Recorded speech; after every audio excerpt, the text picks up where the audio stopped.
and good evening. Welcome and thank you for joining me here at Science TV News Roundup. You are with me, your host, Elvis Odhiambo, with my sign language interpreter doing the voicing, Tobias Omondi. On to our first news item. The First Lady, Mama Rachel Ruto, has advised secondary schools in the country to venture into agricultural activities to produce food in the aim of ensuring students' food security when in school. She was speaking on Friday during the program to distribute packed milk to learners in Kachochoroni in Ganzi, that's Kilifi County. Mama Rachel said the program is meant to feed over 1,200 students in Kachochoroni and Gandini schools. She adds that the program will also boost learners' health and improve production of food throughout the nation. As Nelson Mandela once said, education is the most powerful weapon which you can use to change the world. As a mother, I did not come empty-handed. To boost the beautiful kitchen gardens and to increase the fruit intake through school-owned orchards in schools and homes, and each child will be given fruit tree seedlings to plant both at home and at school. Waliweza kuchagua Kachororoni na Gandini na wakatueleza huo mpango, na hakika tumeona it has come to fruition. Ndani ya mwaka huu mkaweza kuleta huu mradi mahali hapa. Nafikiri kama miezi miwili iliyopita nilikuwa katika shule hii kwa shughuli nyingine, na nikaona vile wamesifu na wameukumbatia. Si wanafunzi peke yao ambao waliweza kupeleka this same knowledge katika majumba yao. Tamani sisi tulikuwa maziwa ya Nyayo, wacha waganze wa Kilifi County. Kwa hiyo kile kule Magarini ndio balaa zaidi, tutakupeleka kule. Wale maziwa wawe na akili, hii ni chakula ya akili. We want A's from Kachororoni. Mta promise mama wa taifa kuwa wale form 4s watapata alama nzuri za kwenda national school, wale wako Kachororoni secondary form 4s wataenda university wote. To the other item, the opposition leaders led by DCP leaders Rigathi Gachagua have condemned President William Ruto and Speaker of National Assembly Moses Wetangula for sponsoring the goons that attacked them at Chwele market at Bungoma. It is reported that in the tour, goons disrupted the meeting at some point, stealing phones and personal items from the crowds while en route to Chwele in Bungoma. Speaking in Kimilili Market on Friday, former Deputy President and DCP party leader Rigathi Gachagua and Wiper leader Kalonzo Musyoka accused the president and his allies for the attack. Gachagua also faulted National Assembly Speaker Moses Wetangula over the chaos that forced them to abandon a rally that they had planned at Chwele.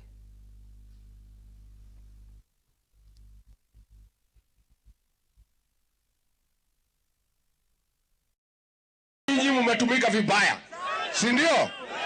Huyu Raila mnamsaidia, mnampatia kura, anatoa fujo, anaingizwa kwa serikali, anawacha nyinyi kwa mataa. Majama wawili wamekaa pale ati wanakula kwa niaba yetu. Ati wakishiba sisi tumeshiba. Nyinyi mnakubali maneno? Sema tawe. Sema tawe. Mwini sasa amerudishwa bila kuuzisha watu wa Bungoma na watu wa Kakamega na watu wa Busia na watu wa Trans Nzoia. Wamelipwa. Wafanyikazi wote wazoea hawajalipwa. Ruto na uongo wake aende asiendelee. Eti watu wanabeba rungu wameingia hapo kuvunja maduka ya watu, wameleta na watu wa upinzani. Mbona hawajawakamata? Sababu walikuwa huko na polisi wakifanya hayo maneno. Nyinyi mnakubali maneno kama hayo?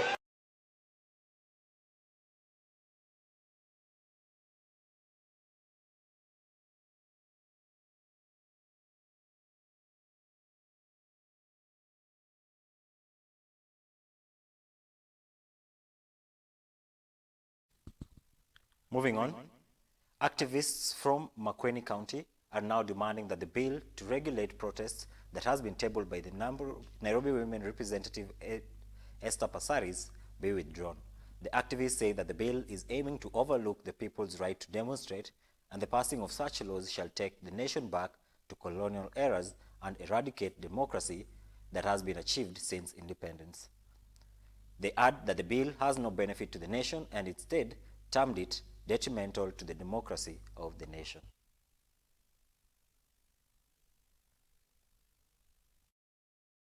Hata mwenye anasukuma hiyo mswada sijui kama ni Mkenya ama ni kutoka wapi, sababu hii ni kuonyesha Wakenya hatujakomaa, na vile tumekomaa kama Wakenya hatufasi kufanywa kama hiyo.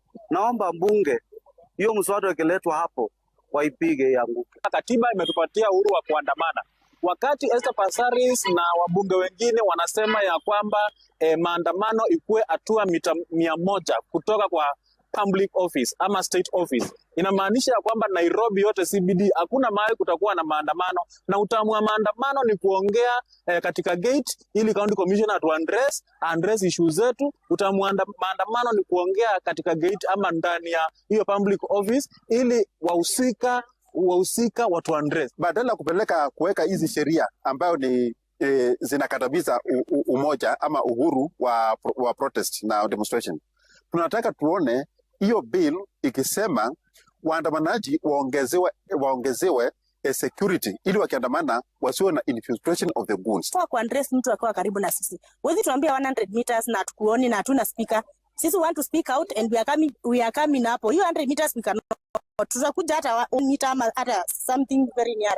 Kwa sababu kwa nini mnaenda bungeni mnaenda kuchange constitution? It's all right to go to protest.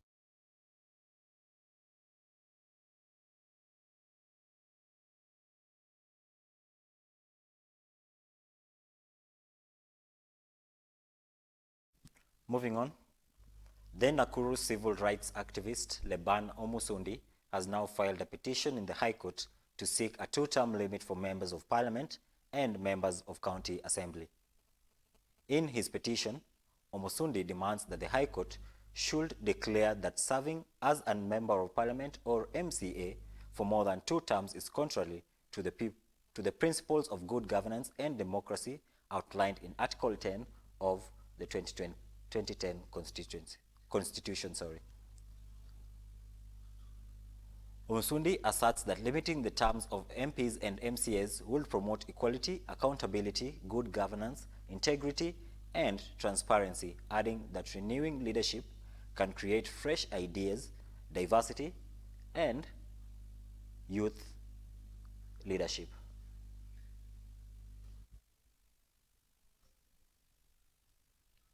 And finally, activist Boniface Mwangi has decried rising cases of police brutality, abductions, and killings following the June 25th anti-government protests.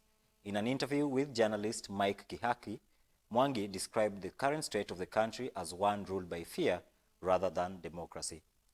He cited the disappearance of Brian Odhiambo and the killing of teacher Albert Ojwang as examples of growing impunity, saying that there has been no justice or accountability for the victims. Mwangi warned the activists will not be silent, vowing to continue speaking out against injustice despite increasing threats to their safety.